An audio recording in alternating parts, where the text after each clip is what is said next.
Benito Vergotine. Smile 90.4 FM. A collaboration between two leading suppliers of online educational resources, D6 and Snapplify, will see schools in South Africa's disadvantaged communities gaining increased access to essential digital tools to assist them with providing learners with the best education possible. Joining us to fill us in on the brand new initiative is Willem Kitshoff. He's the CEO at the D6 Group. Willem, good evening and thank you for your time. Good evening, Benito, and good evening to your listeners. Also joining us is the head of the Snapplify Foundation, Debra Ogilvie-Roodt. Debra, good evening and thank you for joining us. Hi, thank you so much for having me today. I'm really excited to talk about the initiative. Well, let's start with you, Debra. Firstly, just by way of context, what is the Snapplify Foundation and what do you guys offer? So we're the Snapplify Foundation. So Snapplify Foundation is the philanthropic arm of Snapplify. We recently established in May of this year. And our vision and mission really is to ensure that students and teachers in schools across not just South Africa but Africa gain access to the digital tools and resources that they need to access education during this time. And Willem, you and the team at D6, you essentially provide schools with management systems, allowing schools, for example, to focus on their core function and allowing D6, for example, to take on that administration and management role. Is that, in a sense, what you guys offer schools? To some extent, yes. We don't get involved in the actual management of the schools, but we provide the schools with the management platform in order to enable them to operate more effectively. So that is our core focus. So how did the partnership with Snapplify, the foundation, how did that all come about, Willem? Wesley and myself, the CEO of Snapplify, we've been in collaboration for some time now. We've actually been friends for a while, and we've always tried to find a way of how Snapplify and D6 can collaborate and work more closely together.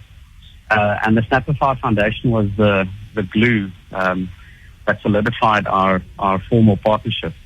So we're very excited to work with Snapplify and the Foundation to gain access to, or possibly gain access to CSI funding, and through that support the poorer schools to have access to better management platforms, which we feel is essential for quality education. And what sort of work have D6 specifically been doing with under-resourced schools at the moment? Benito, we've got a couple of quintile 1, 2, and 3 schools in South Africa that makes use of our software. But our biggest challenge at the moment is we need to onboard those schools in a way, and the onboarding processes do include training and on-site time and material that needs to be spent. We do that through partnerships in South Africa. So we've got a couple of firms that we've partnered with that does the onboarding on behalf of D6 within those schools. But obviously those firms do the onboarding and training as a business. So that needs to be funded in some way. So our biggest challenge to enter the lower end market was gaining access to funding on how to fund the implementation process at the schools. Through the foundation, it's an ideal opportunity to tap into the CSI funding, and luckily between ourselves and Snapplify, we share the ambition to really support the lower end of the schools market and enable them to be more effective and to provide better education at the end of the day. How did you answer the funding question, for example, with the partnership that you have with the Center of Science and Technology in Khayelitsha? I'm led to believe that they've been using the platform for about 3-4 years at the moment. How did you answer the funding question there? We funded it ourselves. Okay. So we funded the entire implementation project, but that's not a sustainable solution for D6 to fund all schools in the country. I mean, we also need to build a sustainable business. So through the foundation, it gives us the capability to gain access to funding that is readily available that we just need to channel in the right direction. Willem Kitshoff is the CEO at the D6 Group. Also joining us is Debra Ogilvie-Roodt, head of the Snapplify Foundation. So, Debra, the partnership that the foundation and the D6 Group have cemented, is it starting with the Centre of Science and Technology in Khayelitsha? Yes, this is the first initiative where we are using both of our products and services to support a school that really, we believe, will make good use of the technology that we both can provide. But essentially, it's the start of what we hope will be a model that we can build on, because we really do believe that schools, in order for them to really make use of the technology that's available there, we have to take a holistic approach to these interventions. So, just filling one gap at a school is not really good enough. We need to look at it from a really broad perspective and ensure that when we are working with these schools, we're providing them with all of the benefits that come along with technology. So, LMS systems, school management systems, etc., and access to digital content that's also going to fill that need for them. So what exactly is Snapplify donating to CASAT? So through our partnerships with publishing houses, we are going to be donating, they will be using our platform as a digital library. In that digital library, we will furnish them with a number of ebooks and resources that are specifically focused on addressing a need that they have in line with their core purpose of fostering a keen knowledge of maths and science in the school. So working with publishing partners across the ecosystem as well to provide content that suits their needs at the moment. And how do you hope that the school will benefit from the partnership that you've established with the D6 Group? Well, for me, I see, I was just speaking to Fidelia yesterday. She's the principal there at the Centre of Science and Technology.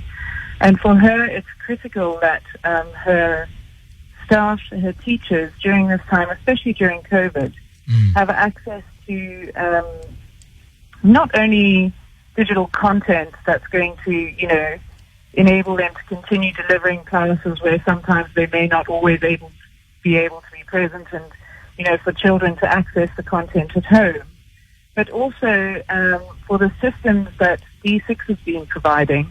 The training that they will receive is very much part of their capacity development program for their teachers and for their school staff. So it's really, as I say, going back to the point of having a holistic intervention at the school. Debra Ogilvie-Roodt, head of the Snapplify Foundation, joins us in conversation this evening.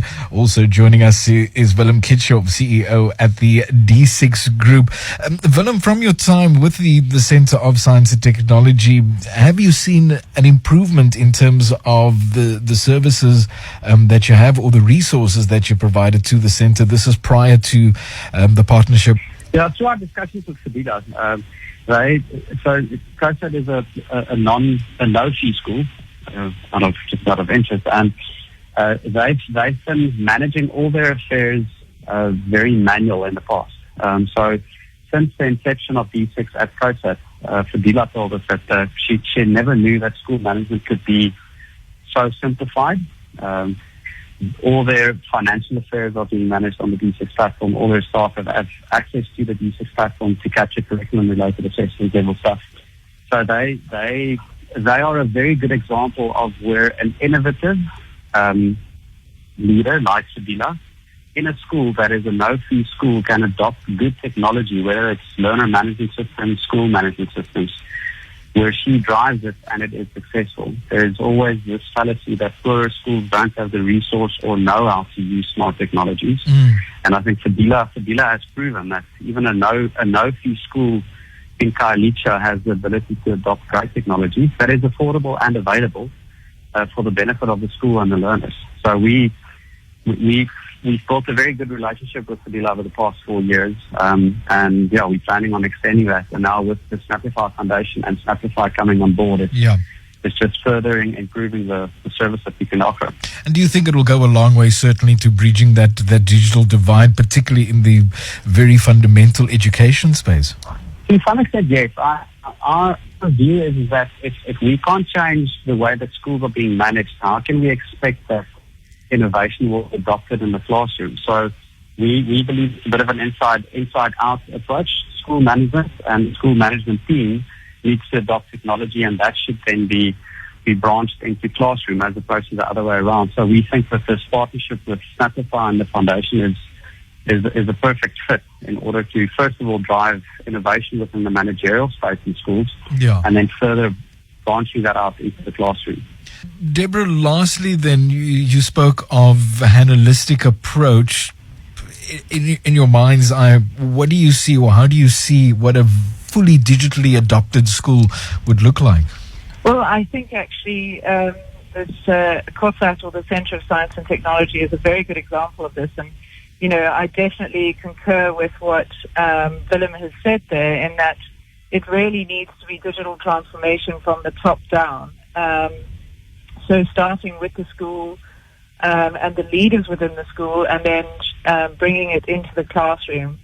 That's where you see the real change. And I think what we hope to see, and what we already are seeing, is that the Centre of Science and Technology can really be a model on which we can then build further programs similar to this, where schools, nursery schools, etc., schools that we really need to support, where we really do need to bridge that digital divide, that we can show them a best case scenario of how these implementations can work and can be successful, and then what the impact is and the outcomes are, that helps show what a school that has implemented these programs successfully can look like. And what is the response from education authorities? Do you work hand in hand with them? How does that particular interaction work? So we're always interacting with the Department of Education, whether it's on a national level or a regional level, and we do get support from them, but a lot of these schools are able to take their own initiative, and so, you know, it's really tackling it from both sides. It's working with these individual schools where, you know we can start to already have an impact, and then also continuing the conversation at a national and regional level, so that once we have these best practice schools, these schools that we can then model on, the conversation has already started, and it's just a case of showing what the impact can be. So, you know, we do work very closely with the Department of Education, and they are supportive of our initiatives. Debra, where could our listeners find out further information around what you guys do at the Snapplify Foundation? Well, very easily, they must just visit www.snapplifyfoundation.org, or indeed they can go to the Snapplify website, which is just www.snapplify.com, and there's all the information on the programs that we're running and different ways in which we are looking to support education across Africa. And Willem, further information around D6, is that on d6.co.za? That's correct, yes.